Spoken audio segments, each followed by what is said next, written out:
Avec la période des fêtes, tu as été en contact avec beaucoup de gens et possiblement beaucoup de microbes.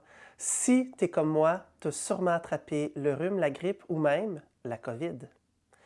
Aujourd'hui, je te donne quelques trucs ou exercices à faire pour réussir à libérer ta cage thoracique après avoir toussé comme un malade.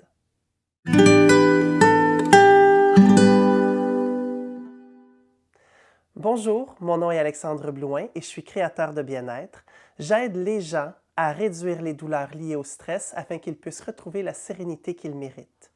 Avant de poursuivre avec le sujet principal, je t'invite à trouver dans la description le lien pour télécharger mon outil gratuit 10 exercices simples et rapides pour réduire le stress et les douleurs au bureau.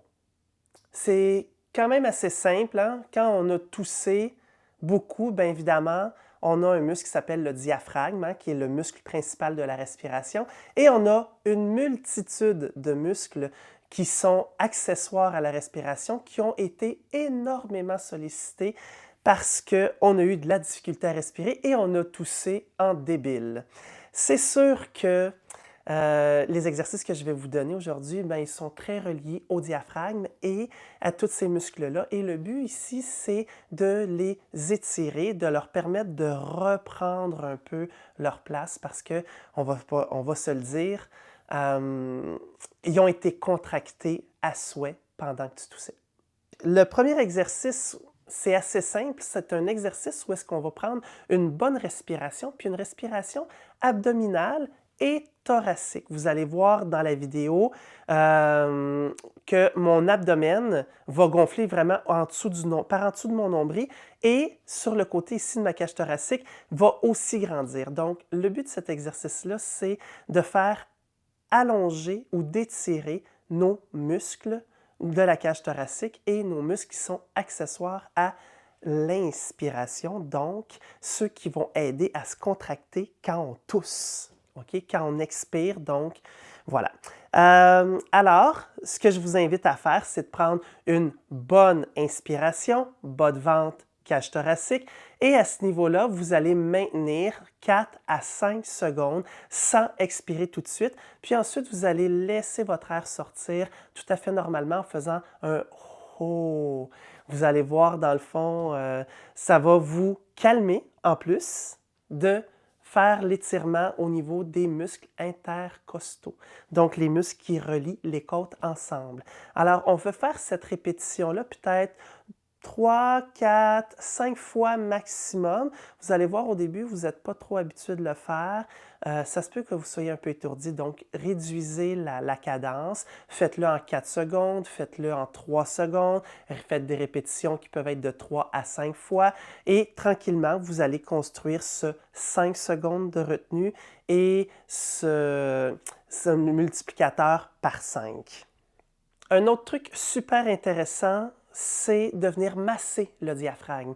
Vous allez voir sur le petit bout de vidéo ce que je fais moi-même.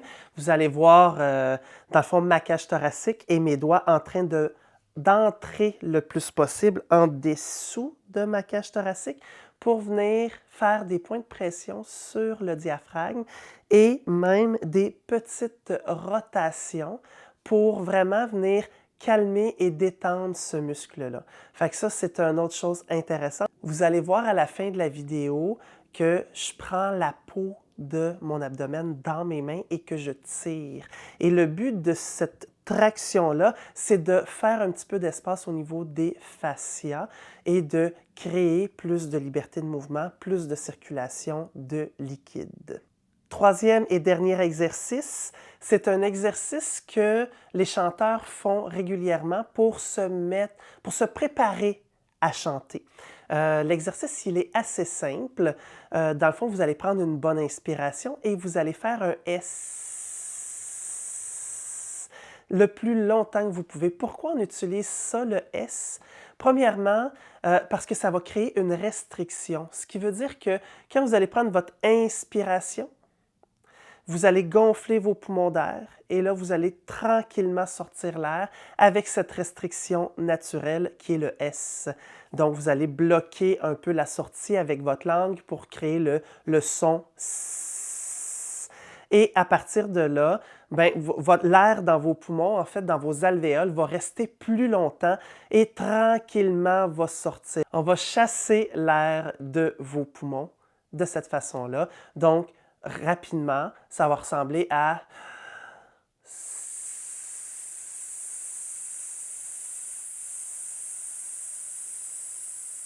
Et vous continuez comme ça jusqu'à temps que vous ayez plus de souffle. Vous pouvez faire 2 ou 3 fois cet exercice-là. Et si vous avez même envie de le combiner avec l'exercice du début, donc l'exercice du début qui disait « je gonfle, je maintiens pendant 5 secondes et je souffle », vous pouvez peut-être combiner les deux ensemble, ce qui fait en sorte que vous avez fait 2 exercices en même temps, ce qui pourrait être très intéressant.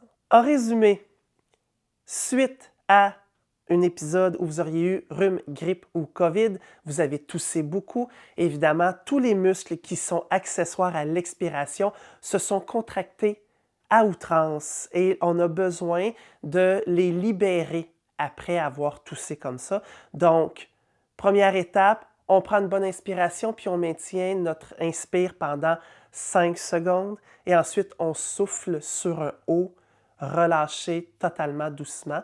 Deuxièmement, on peut faire du massage du diaphragme avec nos mains. Et dernièrement, on peut faire une inspiration et on maintient en expirant avec le son S l'air dans nos poumons le plus longtemps possible. Alors, si tu aimes ce genre de contenu, je t'invite à aimer la vidéo, à la partager et, pourquoi pas, aimer ma chaîne. Et en terminant, je t'invite à télécharger mon outil gratuit 10 exercices simples et rapides pour réduire le stress et les douleurs au bureau. Alors voilà, j'espère que ce que je t'ai apporté t'a plu. À bientôt!